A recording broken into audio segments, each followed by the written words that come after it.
बिस्मिल्लाहिर्रहमानिर्रहीम। अस्सलाम वालेकुम। कैसे हैं आप सब लोग? आज मैं आपसे जो रेसिपी शेयर करने लगी हूँ वो है विटामिन से भरपूर आलू दाल चना रेसिपी।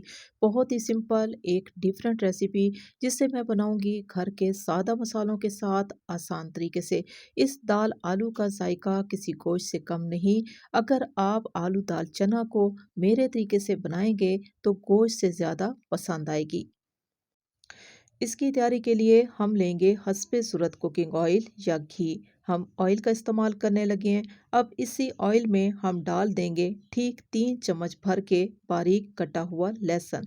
अब लहसुन के पेस्ट का इस्तेमाल नहीं करना, कटे हुए लहसुन का इस्तेमाल होगा। अब लहसुन को हमने इतना फ्राई कर लेना है कि इसका कलर चेंज हो जाए। जो ही अच्छी सी खुशबू आना शुरू हुई है तो हम फ़ौरन से इसमें प्याज का इस्तेमाल करेंगे। एक हमने मीडियम प्याज लिया है जिसको बारीक चॉप कर लिया है। अब प्याज की जो कटिंग है उसको बारीक ही करना है, स्लाइस में प्याज का इस्तेमाल नहीं करना।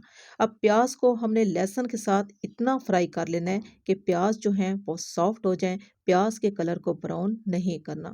जो ही प्याज सॉफ्ट हुए हैं तो हमने इसमें फ़ौरन से दाल चने का इस्तेमाल किया है। हमने लिए 1 कप दाल चना 1 घंटे के लिए गर्म पानी में भिगो के रख दी थी। इसके बाद हमने दाल चना को बहुत ही अच्छे तरीके से वॉश कर लिया है। हल्का सा लहसुन और प्याज में दाल को फ्राई करने के बाद हम इसमें डाल देंगे आधा चम्मच हल्दी, ताकि दाल का जो कलर है वो इंतहाई खूबसूरती के साथ चेंज हो जाए। आप देख सकते हो कि दाल का कलर एकदम से चेंज हो चुका है। अभी हम दाल को फ्राई करेंगे प्याज और लहसुन के साथ स्लो फ्लेम पे। फ्लेम को तेज़ नहीं करना। अगर हम फ्लेम तेज़ करके दाल को फ्राई करेंगे तो दाल सख्त हो जाएगी और गलेगी नहीं। अभी हम डालने लगे हैं जी पानी। हम लेंगे 1 कप दाल चना के लिए ठीक 2 गिलास भर के पानी।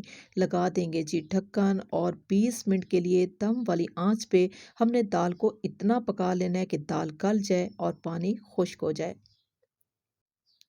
आप देख सकते हो कि तमाम ऑयल जो है वो ऊपर आ चुका है और दाल माशाल्लाह से बहुत ही अच्छी सी गल चुकी है। दाल को हमने इतना गलाना है कि दाल का जो दाना है वो साबुत ही रहे और दाल गल जाए। अभी हम इस दाल में डाल देंगे टमाटर का पेस्ट। एक हमने टमाटर लिया है और साथ ही हम इसमें शामिल कर देंगे हस्बे ज़रूरत लाल मिर्चों का पाउडर, हस्बे ज़रूरत नमक और आधा चम्मच हमने लिया है साबुत सूखा धनिया। 2 से 3 चुटकी हम इसमें डाल देंगे कसूरी मेथी। अभी हम तमाम मसालों के साथ दाल को बहुत ही अच्छे तरीके से भून लेंगे।